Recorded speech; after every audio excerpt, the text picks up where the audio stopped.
69,000 शिक्षक भर्ती रिजल्ट को आए हुए काफ़ी ज़्यादा समय हो चुका है। 13 तारीख को रिज़ल्ट पब्लिश कर दिया गया था, लेकिन अभी तक दोस्तों लगभग 10 दिन हो चुके हैं और इतने ज़्यादा टॉपर्स सामने निकल कर आ रहे हैं। किसी भी कोचिंग संस्थान ने स्पष्ट रूप से कोई भी किसी तरह का दावा नहीं किया, ना ही दोस्तों किसी भी कोचिंग संस्थान ने यूट्यूब के माध्यम से किसी भी टॉपर का इंटरव्यू नहीं कराया, ना ही छात्र स्वयं वह इंटरव्यू करना चाहता है जो टॉपर है। तो ऐसे में दोस्तों 69,000 शिक्षक भर्ती के अंतर्गत टॉपर्स के इंटरव्यू और किसी कोचिंग संस्थान द्वारा इनके मार्क्स को लेकर दावा ना किया जाना संशय की स्थिति लगातार उत्पन्न कर रहा है। वहीं दोस्तों बात करेंगे काउंसलिंग से लेकर नियुक्ति पत्र तक, लगातार आप सभी के कमेंट हर एक सेशन के अंतर्गत मिलते हैं और आप जानते हैं लाइव सेशन पर भी गुणांक और इन्हीं सब चीज़ों पर चर्चा हमारी चलती है। अभी फ़िलहाल सबसे ज़्यादा जो टॉपिक अभी छात्र उठा रहे हैं वो है मोबाइल नंबर और फॉर्म संशोधन को लेकर लगातार छात्र प्रयासरत हैं। मोबाइल नंबर समस्या का समाधान किसी भी तरह से अभी हल नहीं हुआ है, ना ही शासन की तरफ से कोई निर्देश प्राप्त हुए हैं और जल्दी ही इसको लेकर निर्देश आने की संभावना है। परिषद जल्दी ही दोस्तों शासन से वार्तालाप करके स्पष्ट रूप से इसका सॉल्यूशन निकलेगा। तो आप बात करेंगे काउंसलिंग से लेकर नियुक्ति पत्र में कौन सा डॉक्यूमेंट आपको कब और कैसे बनवाना है, आखिर राजपत्र अधिकारी कौन से हैं जिनसे आपको डॉक्यूमेंट्स बनवाने हैं और कौन कौन से डॉक्यूमेंट आपको उनसे बनवाने हैं और आपको अटैच्ड किन से करवाने हैं, क्योंकि इन सारे क्वेश्चनों के आंसर अभी तक छात्र बहुत ज़्यादा इनको लेकर चिंतित हैं। अगर ऐसा नहीं हुआ तो कहीं ना कहीं छात्रों की समस्याएं बढ़ सकती हैं। तो इसी परिप्रेक्ष्य में ये वीडियो आ चुकी है दोस्तों। वीडियो को ज़्यादा से ज़्यादा लाइक करके चैनल को सब्सक्राइब कर लीजिए, बेल आइकन को प्रेस कर दीजिए। देखिए वीडियो को लाइक ज़रूर किया कीजिए क्योंकि इससे हमें भी मोटिवेशन मिलता है और आपके लिए लगातार तत्पर हैं। रात में भी दोस्तों, दिन में भी हमेशा आपके लिए तत्पर है 69,000 शिक्षक भर्ती छात्रों के लिए। तो सबसे पहले दोस्तों अभी फ़िलहाल काफ़ी ज़्यादा एक समस्या और देखने को मिल रही है आवेदनों में कि काफ़ी ज़्यादा छात्रों के अदर स्टेट सेलेक्ट हो जा रहे हैं, जबकि वो यूपी सेलेक्ट पहले से ही किया हुआ है उन्होंने, लेकिन जैसे ही वो प्रिंट निकाल रहे हैं तो अदर स्टेट आ जा रहा है। ऐसे में एरर की समस्याएं लगातार इस भर्ती प्रक्रिया के अंतर्गत बनी हुई हैं। क्या आखिर उनको करना है ये भी मैं आपको बताऊंगा। इन सारी महत्वपूर्ण चर्चाओं के बीच सबसे पहले बात करते हैं काउंसलिंग से लेकर नियुक्ति पत्र के सारे डॉक्यूमेंट, क्योंकि काउंसलिंग को लेकर सभी ज़मीनी स्तर पर कार्य लगातार संचालित है और काउंसलिंग ऑफलाइन ही होगी, ऑनलाइन की किसी भी तरह से कोई संभावनाएं नहीं बन रही हैं। तो सबसे पहले बात करते हैं आवेदन पत्र। जो अभी फ़िलहाल आपने जो आवेदन किया है इस पत्र का आपके पास जेरोक्स होनी चाहिए। अगर इसमें किसी तरह की कोई गलती आ रही है, देखिए अगर मोबाइल नंबर की समस्या अभी फ़िलहाल बनी हुई है, लेकिन एरर वाली जो दिक्कत आ रही है जिसमें आप समझ सकते हैं जो अदर स्टेट सेलेक्ट हो गया है उसको लेकर आप एफिडेविट लगवा सकते हैं और जो आपने सुपर टेट के अंतर्गत जो फॉर्म भरा था उसको दिखाइएगा कि हमने उस समय आपने यूपी सेलेक्ट किया था, ये एरर की वजह से ऐसा हुआ है। तो इसलिए इसका सॉल्यूशन यही है, आप कर लीजिए और एक आप एफिडेविट इसके लिए लगा सकते हैं। तो मार्कशीट को लेकर किसी भी तरह की अगर आपकी प्रॉब्लम है नाम में, स्पेलिंग में या फिर आपके एड्रेस में, तो हाई स्कूल या इंटरमीडिएट की, तो इसको लेकर आपको कुछ भी करने की ज़रूरत नहीं है। केवल और केवल एक एफिडेविट लगाइए जिसमें आप निश्चिंत रूप से ये घोषणा करेंगे कि आपके द्वारा इसको चेंज कराने की पूरी कोशिश की गई, लेकिन लॉकडाउन के चलते भर्ती प्रक्रिया तेज़ी से संचालित हो रही है, इसलिए आपको इसको चेंज कराने का मौका नहीं मिला। आप अपने ओरिजिनल सारे के सारे डॉक्यूमेंट उनको दिखाइएगा, आप अपने जो पहचान पत्र हैं वो चीज़ें वो देखेंगे ही निश्चिंत रूप से। तो ऐसे में आपकी समस्या समाधान हो जाएगा और आपका जो एफिडेविट है आप उसमें समय सीमा दे दीजिएगा कि 6 मंथ के बाद आप इसको करेक्ट कराकर इसको जमा करा देंगे। तो ऐसे में इस समस्या का आपका समाधान निकल जाएगा। वहीं एक बहुत बड़ी समस्या छात्रों की जाति प्रमाण पत्र को लेकर है कि आखिर कब से कब तक का जाति प्रमाण पत्र आपका वैलिड माना जाएगा, क्योंकि काफ़ी ज़्यादा छात्रों के जाति प्रमाण पत्र 2015, 16, 17, 18, 19, 20 के हैं, उनको क्या करना है और जिनका अभी फ़िलहाल हाल फिलहाल का है उनको क्या करना है। तो मैं आपको बता देना चाहता हूं, यदि किसी का जाति प्रमाण पत्र आपका जब ये भर्ती आई थी दिसंबर 2018 से लेकर अब तक 3 जून तक जब तक काउंसलिंग नहीं होती तब तक का है, तो उसको कुछ भी करने की ज़रूरत नहीं है, उसका वैलिड माना जाएगा। दिसंबर में फॉर्म फिलिंग हुए थे, दिसंबर 2018 से लेकर अगर अब तक के बीच में किसी भी तिथि का आपका जाति प्रमाण पत्र है तो इसको लेकर आपको किसी भी तरह की कोई भी प्रॉब्लम नहीं होगी। आई होप आप समझ गए होंगे। लेकिन अगर किसी का पुराना है और वो नेट पे भी शो हो रहा है और बहुत पुराना है, तो ऐसे में आप उनको यही रेफरेंस देंगे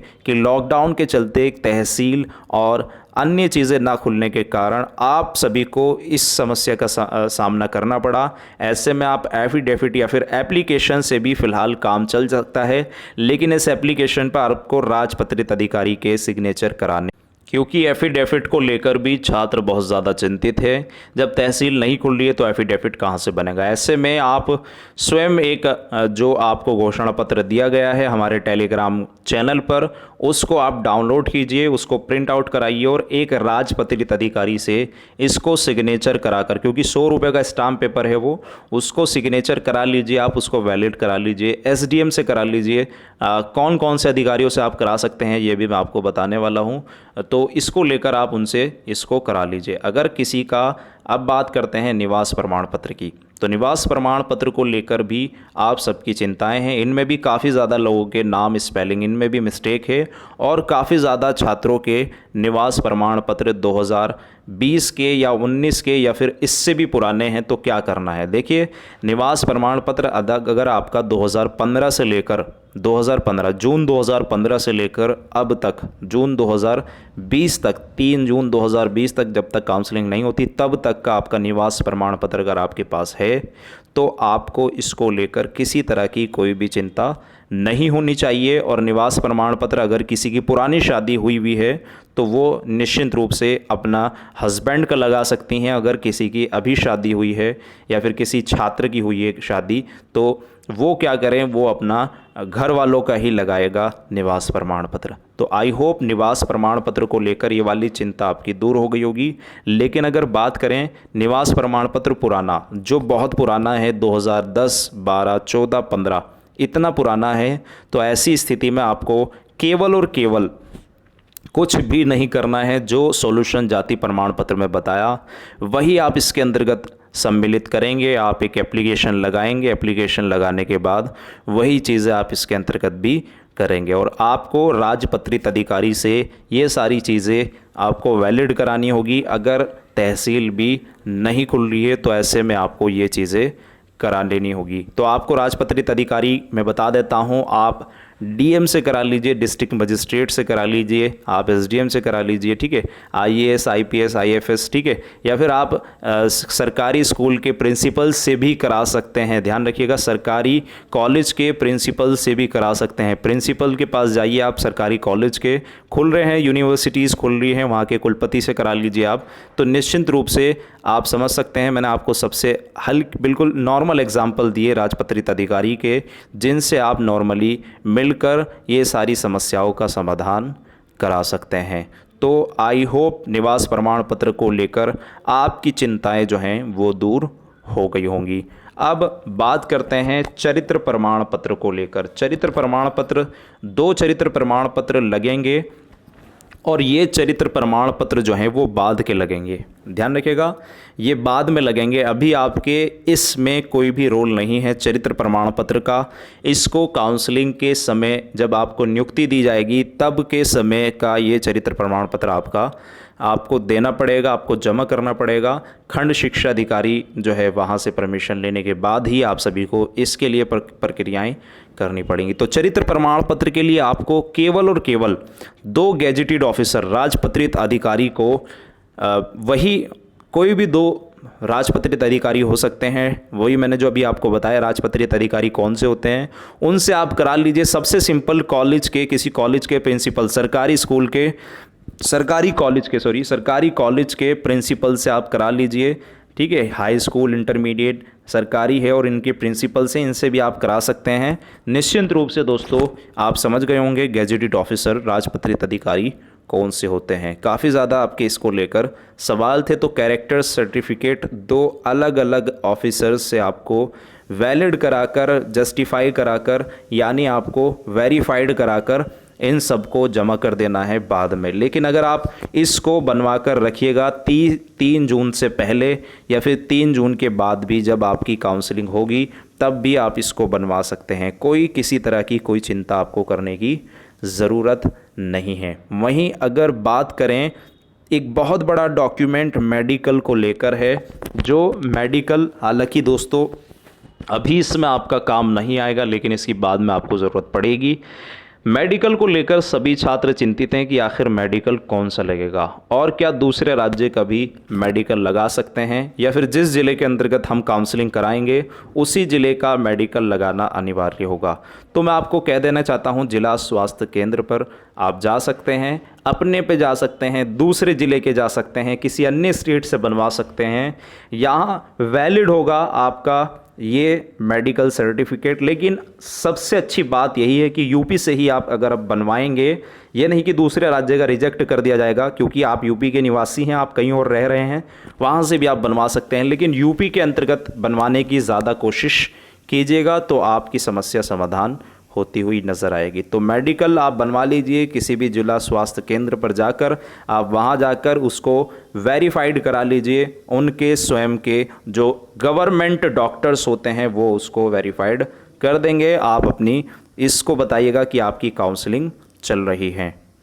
वहीं दोस्तों एक बहुत बड़ा जो आप सभी का डाउट है वो फॉर्म में संशोधन को लेकर है कि आखिर फॉर्म में संशोधन होगा या नहीं। जिनके मार्क्स गड़बड़ी हुई हैं, जिनके मार्क्स मान लो 500 में से भरने थे उन्होंने भर दिए 600 में से, तो ऐसे में आप जानते हैं कि यहाँ गुणांक का हेरफेर होगा। और निश्चित रूप से इन फॉर्म को अभी फ़िलहाल जो न्यूज़पेपर में आया था, पीएनपी के द्वारा इन पर कोई एक्शन अभी तक नहीं लिया गया और इसको लेकर आगे ही पीएनपी सारी की सारी दिशा निर्देश आपको दे देगी कि फॉर्म में संशोधन वैलिड होगा या फिर किस प्रकार से होगा। क्योंकि 68,500 में ऐसी समस्याएं आई थी जिनका समाधान भी किया गया था, लेकिन यहाँ कंपटीशन ज़्यादा होने की वजह से 1,46,060 अभ्यर्थी पास होने की वजह से यहाँ इस तरह की दिक्कतें आ रही हैं। क्योंकि तब केवल सेलेक्टेड कैंडिडेट पास थे 68,500 में और यहाँ ज़्यादा छात्र पास हैं, तो ऐसे में समस्या उत्पन्न हो रही है। तो देखना होगा क्या होगा इसमें। वहीं दोस्तों कौन से छात्र होंगे डॉक्यूमेंट्स के कारण बाहर, तो मैं आपको क्लियरली बता देना चाहता हूं, वो छात्र डॉक्यूमेंट्स के कारण बाहर होंगे जो इन में से किसी डॉक्यूमेंट्स को छोड़कर जाएंगे। जो मैंने आपको डॉक्यूमेंट बताए हैं इनको आप बनवा लीजिए। इन डॉक्यूमेंट्स की ज़रूरत आपको पड़ने वाली है। अगर आप इनमें से किसी भी एक डॉक्यूमेंट को नहीं ले जाएंगे तो आपको नोटिस जारी कर दिया जाएगा और आपका सिलेक्शन भी अवरुद्ध हो सकता है। तो ऐसे में आप सभी से रिक्वेस्ट है कि आप 3 जून से पहले इन सेलेक्टेड डॉक्यूमेंट्स को बनवा लीजिए। जो मैंने आपको बताए हैं लगभग 16 से 17 डॉक्यूमेंट्स ऐसे हैं जो आप सभी को निश्चित रूप से बनवा लेने हैं और तभी दोस्तों आपकी समस्या का समाधान सुनिश्चित हो सकता है। और मैंने आपको बता दिया था कि कौन कौन से डॉक्यूमेंट हैं, इसको लेकर हमेशा वीडियो बनती है और आप उसको पूरा नहीं देखते हैं। तो ऐसे में ध्यान रखिएगा, इनकी ज़ेरॉक्स भी अभी करा कर रख लीजिए, बाद की कंडीशन ख़राब हो सकती है। और नियुक्ति पत्र दोस्तों आप सभी को जल्दी ही मिलने के चांसेस बने हुए हैं। तो मिलते हैं नेक्स्ट अपडेट के साथ। और अगर आपका फिर भी किसी भी तरह का कोई क्वेश्चन है तो आप Telegram direct study Gurukul 69,000 search कीजिए, टेलीग्राम पर आपको मिल जाएगा, चैनल ज्वाइन कर लीजिए। वहाँ मैंने सारी चीज़ें शेयर की हुई हैं, आपकी सारी समस्याएं समाधान हो जाएंगी।